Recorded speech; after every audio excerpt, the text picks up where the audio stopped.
എൻ്റെ പേര് റെസ്ലി. ഞാനിവിടെ ആയുഷ്മന്ദര വെൽനസ് ക്ലിനിക്കിൽ വർക്ക് ചെയ്യുന്നതാണ്. ഞാൻ ഈ വീഡിയോ ചെയ്യാൻ കാര്യം എൻ്റെ ഒരു ഹെൽത്ത് ഇഷ്യൂവിൻ്റെ എക്സ്പീരിയൻസ് ഷെയർ ചെയ്യാനാണ്. ഉറക്കത്തിന് ഡിസ്റ്റർബൻസ്, ഇല്ല ഉറക്കം വരാതിരിക്കുക, അങ്ങനത്തെ പല ബുദ്ധിമുട്ടുകളും ഉണ്ടായിരുന്നു. ചിലപ്പോൾ രാവിലെ എഴുന്നേൽക്കുമ്പം ബോഡി ഫുള്ള് സ്ട്രെസ്ഡ് ആയിരിക്കും. ജോലിക്ക് പോകാനോ ഒരു കാര്യങ്ങൾ ചെയ്യാനോ ഒന്നും തോന്നത്തില്ല. തൊടുന്നതിനും പിടിക്കുന്നതിനും ഒക്കെ ദേഷ്യമായിരിക്കും. കൺസൾട്ടേഷൻ കിട്ടി. മാമുമായിട്ട് ഓരോ കൺസൾട്ടേഷൻ കഴിയുമ്പോൾ ഞാൻ എന്നെ തന്നെ ഡെവലപ്പ് ചെയ്തെടുത്തു. എൻ്റെ സ്ട്രെസ് ലെവലാണെങ്കിലും ദേഷ്യത്തിൻ്റെ ഒരു ലെവലാണെങ്കിലും കുറഞ്ഞു.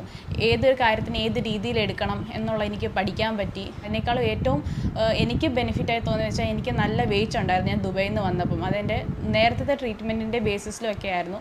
ഞാനിപ്പം വെയിറ്റ് ലോസ് ആയി. മാമിൻ്റെ വർക്കൗട്ടും കാര്യങ്ങളൊക്കെ കാരണമാണ് ഞാൻ വെയിറ്റ് ലോസ് ആയിരിക്കുന്നത്. സോ വെയിറ്റ് ലോസ് ആയപ്പോൾ തന്നെ എനിക്ക് എൻ്റെ ബോഡിയിൽ വളരെയധികം റിലാക്സ്ഡും അതേപോലെ ഏതൊരു ജോലി ചെയ്യാനും എൻ്റെ ബോഡി ഇപ്പോൾ ആപ്റ്റായുള്ള രീതിയിലാണ് ഞാനിപ്പം മൂവ് ഓൺ ചെയ്യുന്നത്. താങ്ക്സ് ടു ആലിയ മാം എന്നെ തിരിച്ച് എൻ്റെ ലൈഫിലേക്ക് ഒരു പാത്വേ കാണിക്കുന്നതിന്.